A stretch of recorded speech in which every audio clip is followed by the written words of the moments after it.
Bismillahirrahmanirrahim. Assalamualaikum warahmatullahi wabarakatuh. Alhamdulillahirabbil alamin. Alhamdulillah salatan wassalamu ala Rasulillah amma ba'du. Puji syukur kita berikan kehadirat Allah Subhanahu wa taala yang mana telah memberikan kita kenikmatan kesehatan sehingga kita dapat melakukan aktivitas perkuliahan pada malam hari ini. Kedua kalinya salawat serta salam semoga tetap tercurah limpahkan kepada Nabi Muhammad Sallallahu Alaihi Wasallam yang telah membawa kita dari zaman kebodohan menuju zaman yang penuh dengan ilmu pendidikan.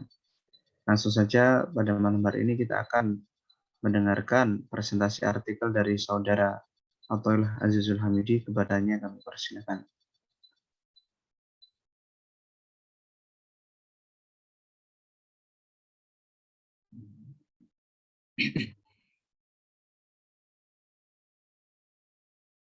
Baik, Assalamualaikum warahmatullahi wabarakatuh. Saya akan menjelaskan artikel yang sudah diteliti yang berjudul Pernikahan Beda Agama. Langsung saja pada penentuan. Nikah menurut bahasa berarti berkumpul, sedangkan menurut syara adalah suatu akad yang mengakibatkan kebolehan waqti atau setubuh dengan lafaz inkah atau tajwij. Akad tersebut adalah ikatan yang sangat kuat atau misalkan golizan untuk mentaati perintah Allah dan melaksanakannya merupakan ibadah. Pernikahan memiliki tujuan yang mulia, yaitu mewujudkan kehidupan rumah tangga yang sakinah, mawaddah, dan warahmah. Pernikahan beda agama adalah suatu pernikahan antara laki-laki dan perempuan yang berlainan agama dan kepercayaannya.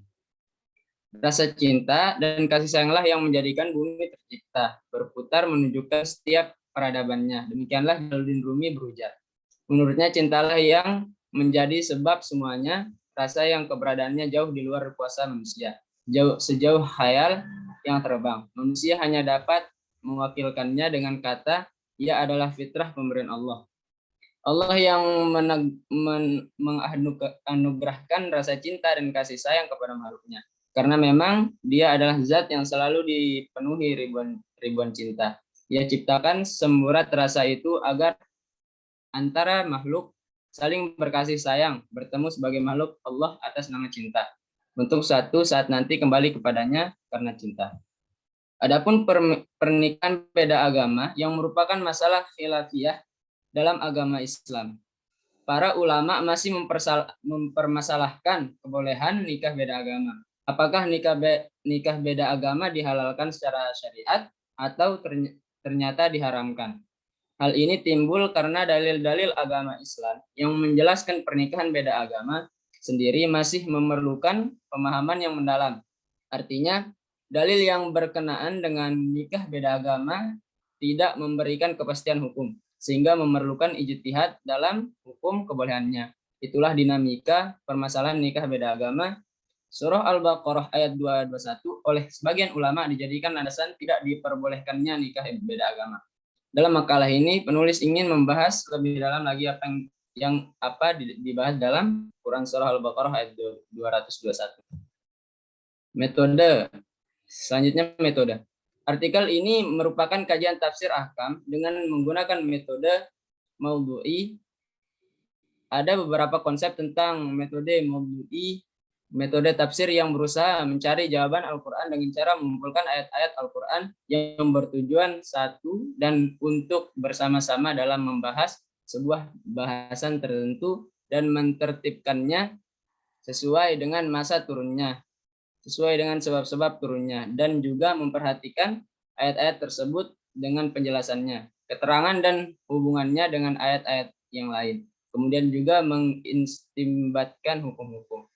Artikel ini menggunakan metode maudhu'i yang dikembangkan dengan langkah-langkah sebagai berikut. Yang pertama, menetapkan tema atau topik yang dibahas.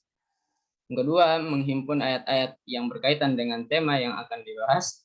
Yang ketiga, menentukan pembahasan ayat. Yang keempat, mencari kata kunci dari pembahasan. Kelima, mencari ayat-ayat yang berkaitan dengan topik pembahasan. Yang keenam, pembahasan berdasarkan ayat dengan qaul ulama. Yang ketujuh, sebabun nuzul, dan yang terakhir tafsir ijmali. Karena dalam pembahasan ayat ini penulis kesulitan atau tidak menemukan dalam mencari pembahasan ayat dengan hadis dan qauli sahabi dalam Maktabah Syamilah. Selanjutnya fokus ayat.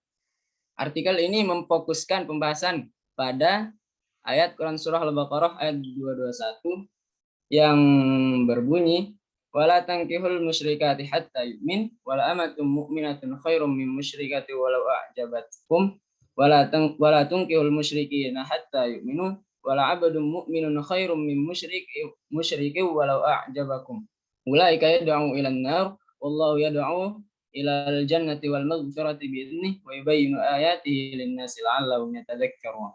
Yang artinya, dan janganlah kamu nikahi perempuan musyrik sebelum mereka beriman. Sungguh hamba sahaya perempuan yang beriman lebih baik daripada perempuan musyrik meskipun dia menarik hatimu. Dan janganlah kamu nikahkan orang laki-laki musyrik dengan perempuan yang beriman sebelum mereka beriman. Sungguh hamba sahaya laki-laki yang beriman lebih baik daripada laki-laki musyrik meskipun dia menarik hatimu. Mereka mengajak ke neraka sedangkan Allah mengajak ke surga dan ampunan dengan izinnya. Allah menerangkan ayat-ayatnya kepada manusia agar mereka mengambil pelajaran. Selanjutnya tafsir kata kunci. Berdasarkan tema yang sedang dibahas, maka fokus ayat di atas memiliki beberapa kata kunci sebagai berikut. Yang pertama, wala tankihu. Kata wala tankihu di dalam Al-Quran terdapat 3 kali, yaitu dalam Quran Surah Al-Baqarah ayat 221 2 kali, dan dalam Quran Surah An-Nisa ayat 22 1 kali penyebutan kata. Wala tankihu yang berbunyi dalam Quran Surah An-Nisa ayat 22 yaitu wala tankihu ma nakaba'ukum minan nisa'i illa ma qad salaf innahu kana fahisyatan wa maqata wa sa'a sabila. Dan janganlah kamu kawini wanita-wanita yang dikawini oleh ayahmu, terkecuali pada masa yang telah lampau. Sesungguhnya perbuatan itu amat keji dan dibenci Allah dan seburuk-buruk jalan yang ditempuh. Yang dijelaskan dalam Quran Surah An-Nisa ayat 22 yaitu larangan menikahi mantan istri ayahnya, sedangkan dalam Quran Surah Al-Baqarah ayat 221 menjelaskan tentang larangan menikahi wanita musyrik atau yang tidak seiman. Selanjutnya, al-musyrikat. Kata al-musyrikat hanya satu penyebutan dalam Al-Quran, yakni Quran Surah Al-Baqarah ayat 221, yang memiliki arti wanita musyrik. Yang dimaksud wanita musyrik dalam ayat ini yaitu wanita musyrik dari kalangan penyembah berhala. Namun ada pula pengecualian dalam Quran Surah Al-Maidah ayat 5, yang artinya, dan dihalalkan mengawini wanita-wanita yang menjaga kehormatan di antara orang yang diberi Alkitab sebelum kalian. Bila kalian telah membayar mas kawin mereka dengan maksud menikahinya, tidak dengan maksud berzina. Dalam ayat ini menjelaskan tentang dibolehkannya menikah dengan wanita yang menjaga kehormatannya yang diberi Alkitab sebelum turunnya Al-Quran dan tidak bermaksud menikahinya karena hawa nafsu. Yang selanjutnya, wala amatum mu'minatun. Arti dari kata wala amatum mu'minatun yaitu hamba sahaya wanita. Dalam Al-Quran penyebutan kata wala amatum mu'minatun hanya satu kali, yaitu dalam Quran Surah Al-Baqarah ayat 221. Dalam ayat ini Allah Subhanahu wa taala menjelaskan bahwa derajat seorang wanita hamba sahaya yang beriman jauh lebih tinggi daripada wanita yang musyrik. Dan Allah tekankan lagi a'jabatkum, walau a'jabatkum, yang artinya walau dia wanita musyrik menarik hatimu. Berarti walau secantik dan semenarik apapun wanita musyrik di hadapan Allah, derajat hamba sahaya yang beriman jauh lebih tinggi. Selanjutnya, wala abadum mu'minun. Arti dari kata wala abadum mu'minun yaitu hamba sahaya wanita.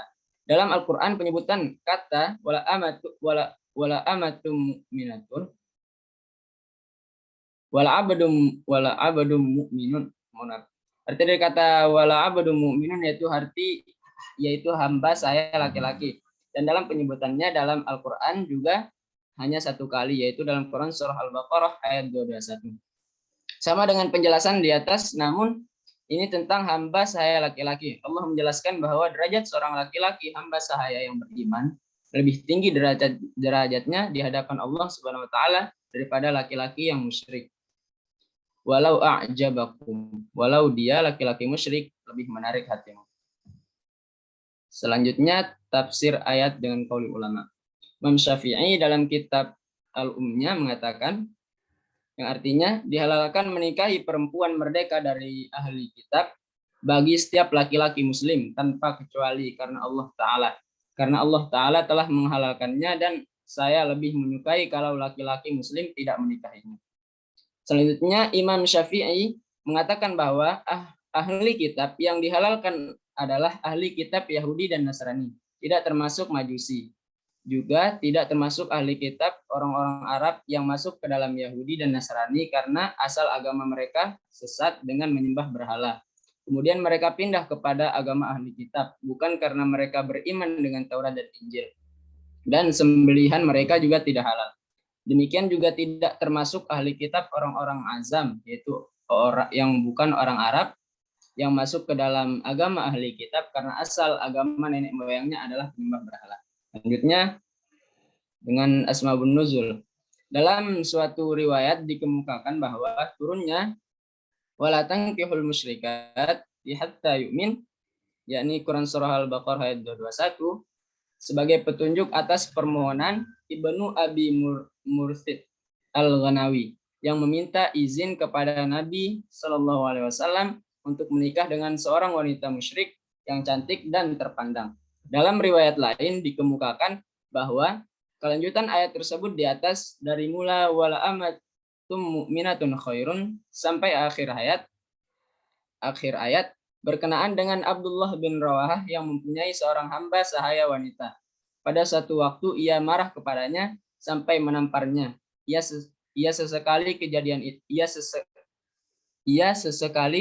itu lalu menghadap Rasulullah Shallallahu Alaihi Wasallam untuk menceritakan hal itu. Saya akan memerdekakan dia dan mengawininya, lalu ia laksanakan. Orang-orang pada waktu itu mencela dan mengejeknya atas perbuatan itu. Selanjutnya tafsir ijmal.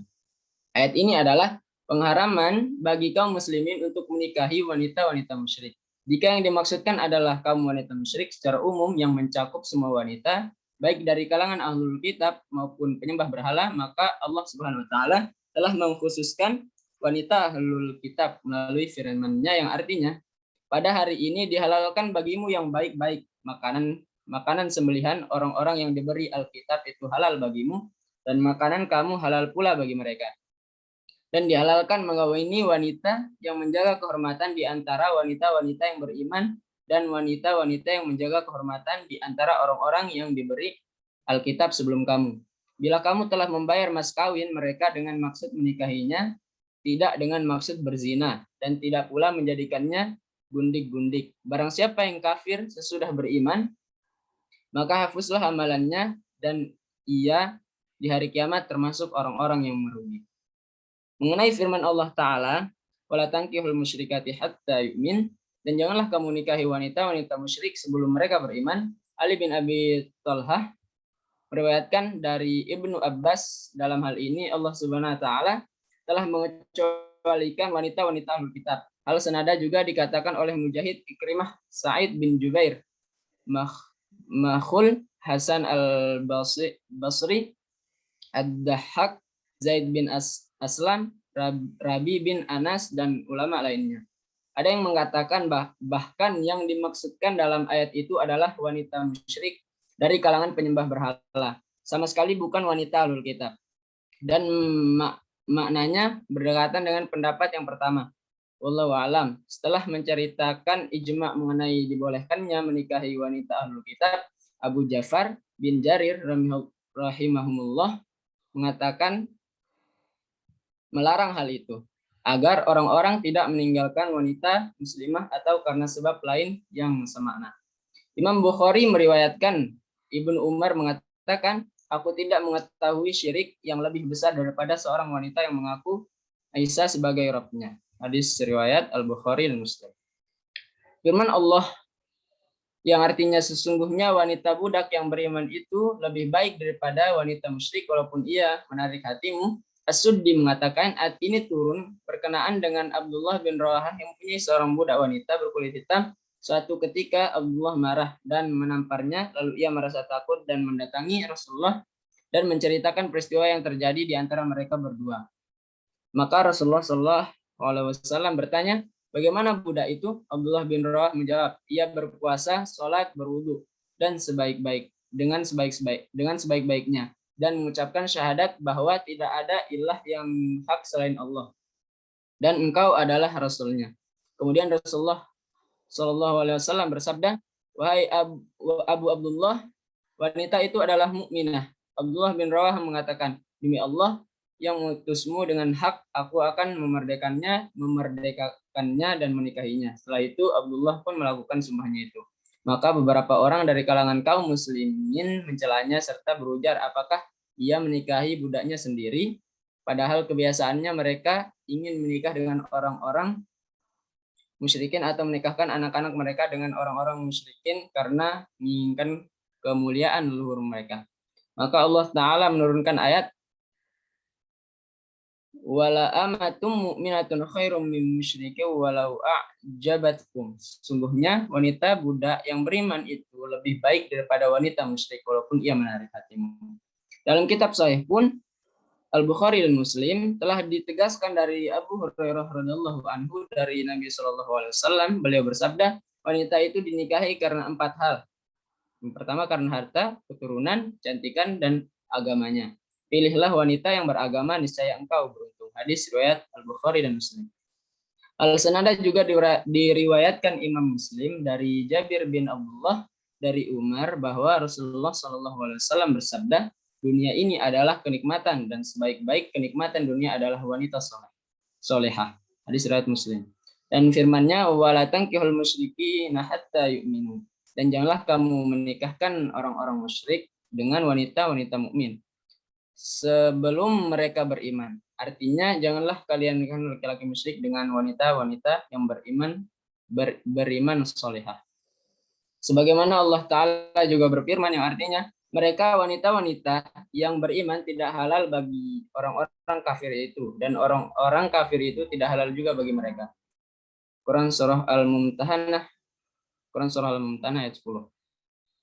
Setelah itu Allah Subhanahu wa taala berfirman, wala abadum mu'minun khairum min musyrikin walau a'jabakum. Sesungguhnya wanita budak yang mukmin itu lebih baik daripada wanita musyrik walaupun ia menarik hatimu.